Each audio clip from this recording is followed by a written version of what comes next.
I'm not concerned about the strength of the dollar. I'm concerned about the rest of the world. El gobierno de Estados Unidos tomó la decisión de salvarse, hundiendo al resto del mundo. Y su plan está funcionando, porque desde hace mucho tiempo se habla del supuestamente inevitable fin del dólar. Y más con los esfuerzos recientes de Rusia y China para ponerle fin, incluso con los movimientos de Arabia Saudita. Pero al contrario, indudablemente, Estados Unidos sigue siendo el rey a nivel internacional, sin dejar el trono como primera potencia en lo económico, en lo militar e incluso en lo político. Y claro, se habla de recesión y se han sentido las fuertes subidas de precios en Estados Unidos, pero su plan parece estar funcionando. Durante todo un año el gobierno de Estados Unidos ha mantenido en jaque a las personas de casi todas las economías del mundo, utilizando el as que tiene bajo la manga, las tasas de interés. En vez del esperado desplome, el dólar sube y sube de precio, haciendo colapsar las monedas y las economías de muchos países. Vimos cómo el euro se desplomó frente al dólar, barriendo con el poder adquisitivo de las familias europeas. Y esto sin contar la crisis en la que se metieron por dejarse arrastrar por Estados Unidos con el conflicto ruso. También vimos como las monedas en América Latina comenzaron a tambalearse frente al dólar, echando más leña al fuego de la inflación, siendo un caso destacado el peso colombiano, donde estuve hace poco y lo pude ver directamente. Igualmente estuve en Argentina, que viene casi en hiperinflación y con una fuerte crisis de deuda en dólares también. Entonces, la pregunta que se hace mucho es si las economías de todo el mundo se convertirán en Venezuela gracias a las políticas económicas de Estados Unidos. Pero claro, las cosas se han empezado a estabilizar un poco. Hemos visto como el euro y el mismo peso colombiano, para dar dos ejemplos, vuelven a tomar un poco de fuerza de nuevo. Y también está la solidez que han mostrado economías como República Dominicana y como México, que en todo este tiempo estuvo creciendo más rápido que Estados Unidos y con su peso apreciándose frente al dólar. Así que tal vez no todo está perdido. Pero el caso más dramático es el de Sri Lanka, por lo que vemos que los efectos de esto llegan incluso a Asia. Fíjate en este gráfico cómo su moneda básicamente implosionó. El país entró en quiebra y la población se lanzó a las calles. Algo que espero podamos evitar en los demás países si entendemos las fuerzas que están en movimiento en la economía, qué es lo que está haciendo exactamente Estados Unidos y qué medidas podemos tomar.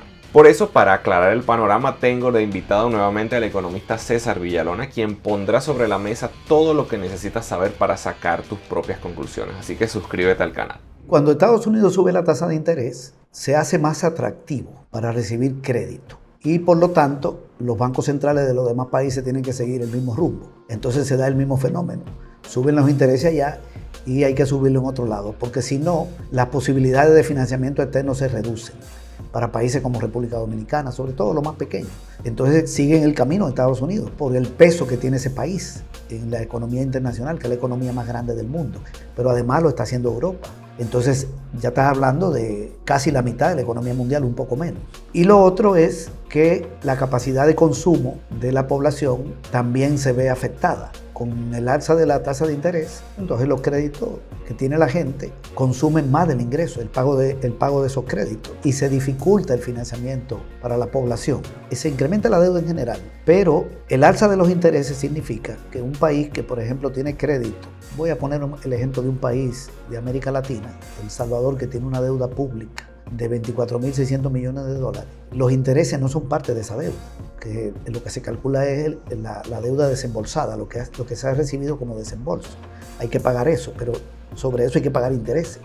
Es decir, que para liquidar esos 24.600 millones hay que pagar como 60.000 millones, se incluye los intereses.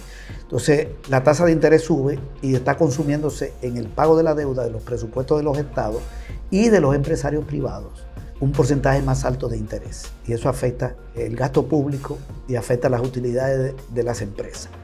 Ese es un fenómeno que está ocurriendo. Pero además, la nueva deuda que contraen también es a una tasa de interés más alta. Entonces es un fenómeno que trasciende a la economía de Estados Unidos y a la economía europea. Como puedes ver, se trata de un fenómeno mundial que nos afecta a todos. Pero entonces, si las consecuencias negativas pueden ser tan fuertes, ¿por qué razón los bancos centrales y en especial la Reserva Federal de Estados Unidos suben tan aceleradamente las tasas de interés?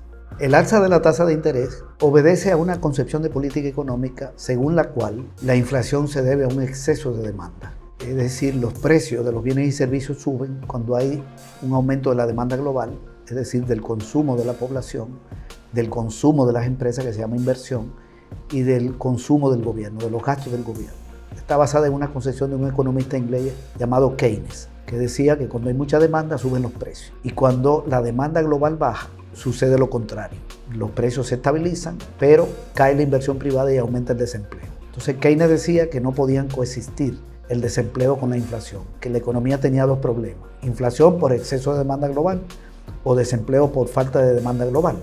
Y recomendaba, cuando había una alta inflación, reducir la demanda. Y para eso se contrae el crédito de las empresas, que las empresas presten menos. Entonces la medida para reducir el crédito de las empresas es aumentar la tasa de interés, porque cuando los intereses suben se encarece el dinero y hay menos demanda de crédito. Y también recomendaba controlar los salarios, también el alza de la tasa de interés afecta el consumo de la población. Y recomendaba también reducir el gasto público. Entonces con esa medida se contrae la demanda y la inflación se estabiliza. Ya tenemos inflación controlada. Y cuando era al revés, entonces él recomendaba, es decir, cuando había poca inflación pero mucho desempleo, recomendaba estimular la inversión. Y para eso bajar la tasa de interés para que las empresas demandaran mucho crédito y produjeran más y aumentar el gasto del Estado, que el Estado invirtiera más y se generaba empleo. Así se manejó la economía mundial desde 1946, por ahí terminada la Segunda Guerra, hasta el año 1971-72, cuando se presentó un problema internacional. Fue la primera vez que coexistió una alta inflación con un aumento del desempleo. Se juntaron las dos variables. Entonces la teoría keynesiana ahí entró en crisis, porque siempre Keynes entendió que la inflación era un problema de demanda. Pero ahí resulta que la inflación se dio a pesar de que no había mucha demanda, porque subieron los costos de producción. Él no había calculado inflación por costo. ¿Qué fue lo que sucedió? Que aumentaron los precios del petróleo, un problema internacional que requiere más detalle para explicarlo, pero los precios del petróleo subieron y eso dispara todos los costos de producción, porque el petróleo se utiliza para generar energía, es la principal fuente de energía mundial, lo era más incluso en aquella época, hoy es el 40% de la energía mundial. El petróleo se utiliza para el transporte, se utiliza incluso para los insumos agrícolas, es decir, es un producto que tiene una cantidad de derivados. Entonces los costos suben y aunque no haya mucha demanda se da la inflación.